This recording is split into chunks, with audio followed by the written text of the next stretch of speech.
Welcome to EPG Pathshala. I am Dr. Neeru Tandon from Department of English, VSSG College, Kanpur.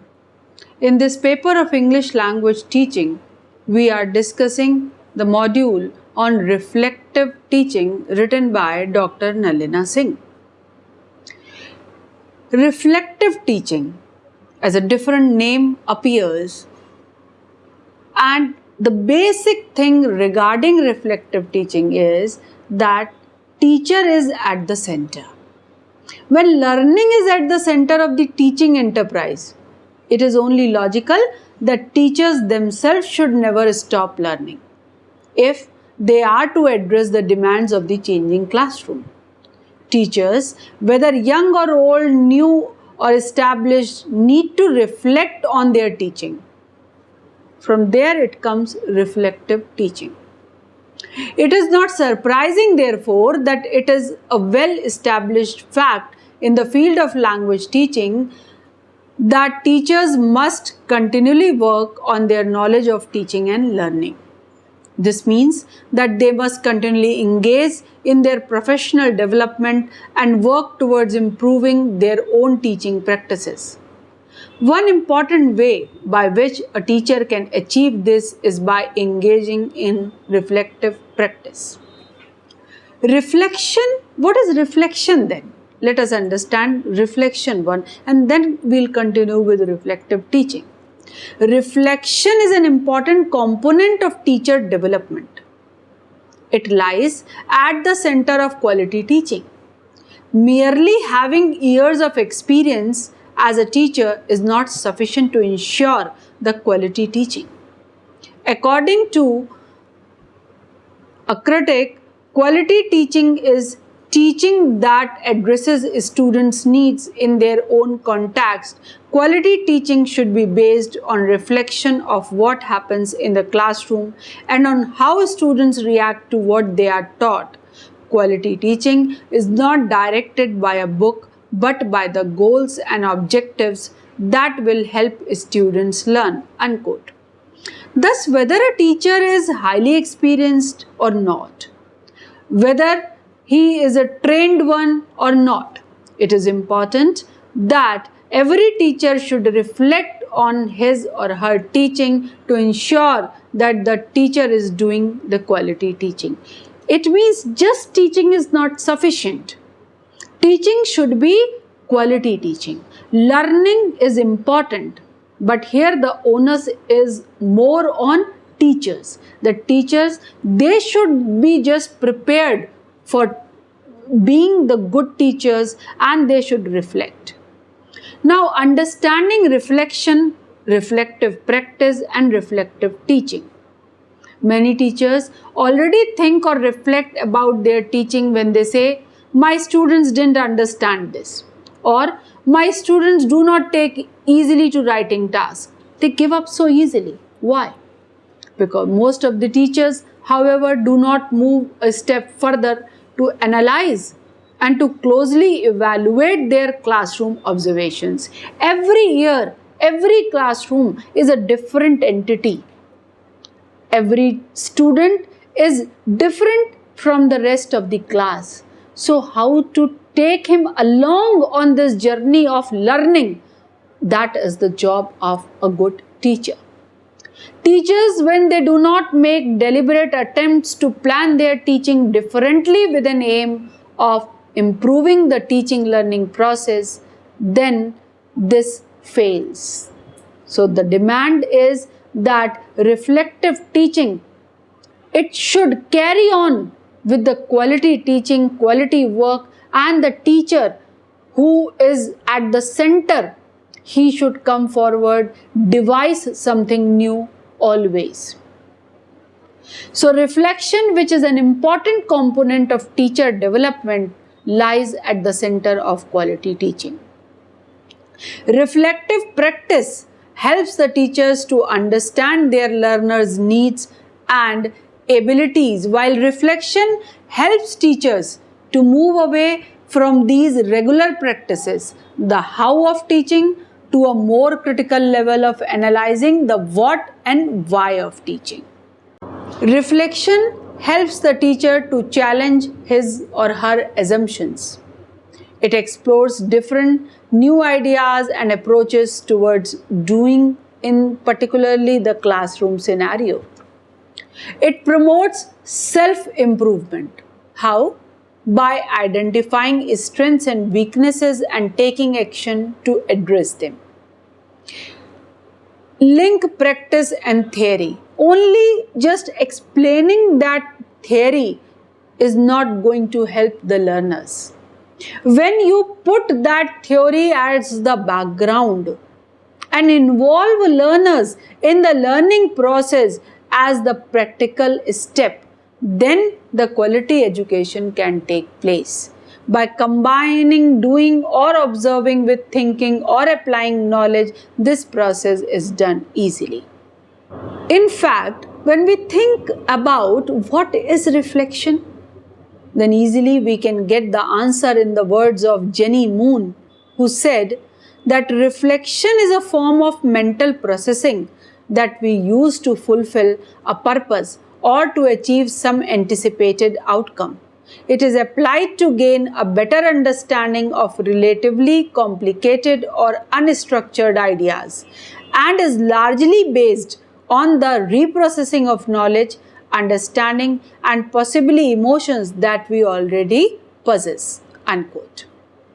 Now you see in this figure that it explains what is reflection. Number one is thoughtful deliberation. From whose point of view? From teacher's point of view. Then learning from experience. This experience comes from where? This experience comes from classroom teaching. So, reflection is systematic, critical and creative thinking about action with the intention of understanding its root and processes according to Fish and Twin. While defining reflective teaching, which is an approach to classroom teaching, where teachers critically analyze their teaching by collecting data about their teaching. This is the first-hand experience. Teachers examine the classroom experience and observations against their attitudes, beliefs, and assumptions about their teaching practices. They critically think about it and evaluate it so that they may make changes for improvements in their teaching as well and just raise the standard of learners. Reflective practice is another term being used in this particular kind of language learning. Reflective practice is the close and mindful consideration of one's professional actions, said by Osterman. The term reflective practice was popularized in 1991. Critics were of the view that coaching could help students learn the artistry of practice. But from various others' point of view, the coaching was nothing but a ladder of reflection where the students and the teachers reflect on their actions. It was believed that by developing the habit of critically assessing one's own behavior, one could develop one's own craftsmanship. There are 4 types of reflective practices. Reflection in action means making decisions about events in the classroom as they happen. To be able to take decisions on the spot in the classroom, the teachers need to employ their tacit knowledge. An oft-repeated example that is given to explain this is that when we recognize a face in the crowd, we cannot really explain how we recognize the face. We just recognize. We cannot pinpoint the separate features, yet we know that this one is so and so and not that one. This practice requires that the teacher employs knowing in action. The teacher just knows and the teacher takes action in class on the basis of this knowing. Reflection on action means thinking about one's teaching after they have finished the class. It is also about giving reasons for one's actions and behaviors in class. Teachers think back on what they did in the classroom. There is an underlying attempt to discover how knowing in action could have contributed to an unexpected action. It was said by Hatton and Smith in 1995. Reflection for action. This theory was propounded by Quilon and Todnew. This type of thinking or reflection happens even before the action occurs. This is proactive thinking, which is aimed at guiding future action. Quilon and Todnew argue that we undertake reflection not so much to revisit the past or to become aware of the metacognitive process one is experiencing, but to guide future action, that is, for the more practical purposes. This type of reflection helps teachers to prepare for the future by utilizing knowledge of their reflection from what happened during class and what they reflected on after class. So both these processes, reflection in action and reflection on action, are included. Reflective teaching is thus also useful for identifying the inconsistencies between belief and practice. Now, action research. Action research is to investigate in great detail any one topic related to one's classroom teaching. First, the teacher encounters a problem and recognizes the need to investigate it in order to find out a way of solving it. It's a problem-solving technique. The teacher then reads literature related to the problem in order to formulate ideas about the way in which to solve it. This stage also includes the teacher talking to colleagues about the problem, as they may have advice to give. The teacher then plans how he or she will collect data. Once the data has been collected, the teacher analyzes and reflects on the data. The teacher then makes data-based decisions. Now, there is models or levels of reflecting thinking. This is called Dewey's model of inquiry. First, according to Dewey, there are 6 phases. First, there is an experience. Second is a spontaneous interpretation of experience. Third is naming the problem or question arising out of the experience. Next is generating possible explanation for the problem. Fifth is ramifying the explanation into a hypothesis. And the final is experimenting or testing the hypothesis. Now, Dewey's model of inquiry. There are 3 attitudes that any teacher who wishes to become a reflective teacher should possess. These are open-mindedness, responsibility, and wholeheartedness. There is Van Menen's model as well on reflective thinking. One is technical level reflection. Here the consideration is about the effectiveness and efficiency of achieving predetermined goal. There is no focus on the criticism, modification, or change of goals. Then the second is practical level reflection. At this level, the processes or means by which the goals can be achieved along with the goals themselves are examined and assessed. The third level is the critical level reflection. At this level, not only are processes by which the goals are achieved, not only the goals themselves are examined and assessed, but also the moral and ethical considerations related to the problems are reflected upon so as to support student equity, justice, care, and compassion. At this level, technical level reflection and reflection in and on action is also there. Technical level reflection, much the same as described by Van. Practitioners match their own competencies to the external goals and competencies of the required job and work toward improving their performance with respect to these predetermined benchmarks. Now, there are deliberate reflections, and after that, personalistic reflections as well. That is the fourth level of reflection. And finally, it is critical reflection, the final or the fifth level of reflection. In it, the focus at this level of reflection is on moral, political, and ethical issues. This type of reflection promotes the development of open-mindedness again and on creativity. These are various levels of reflective teaching, the models. This one is by Driscoll cycle. Then we have another Gibbs reflective model. More or less, they are just almost same, like analysis, what do you understand from this, like action plan, what would you do in a similar event. So all these things just reflect. So there are many ways in which reflective practices can be promoted amongst teachers. Teachers can be encouraged to reflect individually or in pairs or in groups, just like students were supposed to do in constructivist theory. They can reflect by writing or by conversing or by both the means.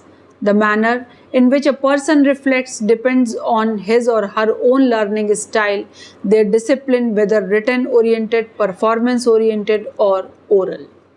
What is the significance of reflective teaching? Reflective practice helps teachers to have a deeper understanding of their own styles, their own beliefs, assumptions, and attitudes. Teachers are largely guided by intuition, impulse, or routine.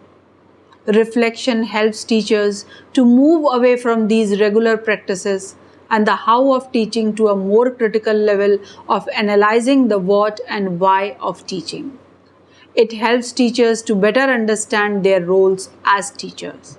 Reflective teaching enables the teacher to better affect the teaching learning process. When a teacher engages in critical reflection, a teacher is able to adjust his or her lesson plans, vary the methodology accordingly, modify activities as per students' abilities, modify activities as per the requirement of the equipments, and assess if the teacher or teaching objectives are being achieved. Video recording. A video recording of one's teaching is valuable because it provides a real picture, unaltered by any bias of how effective the class was. The teacher can view the teaching for its effectiveness both from the teacher and student's perspective. Additionally, a video can help the teacher in spotting certain behaviors and signs that he or she would have missed noticing in the class. These new observations could prove to be very useful in examining and analyzing the lesson effectiveness besides helping come up with solutions. Video recording is used by many institutions to help teachers reflect and come up with solutions to make their lessons effective. How this video recording is different in reflective teaching? That in most of the techniques or procedures, we find that students are encouraged to get themselves recorded so that they can just view and analyze their shortcomings. Teachers can suggest them and they should not feel so shy for public speaking. But here in this practice, teachers are supposed to just record their own lectures and add to their present knowledge. Then comes student observation. Students, they notice and observe the teachers. Just like feedback. They are ready to give genuine feedback when asked for it because they have observed their teachers not just as learners but also from a critical point of view, from the point of view of a critic.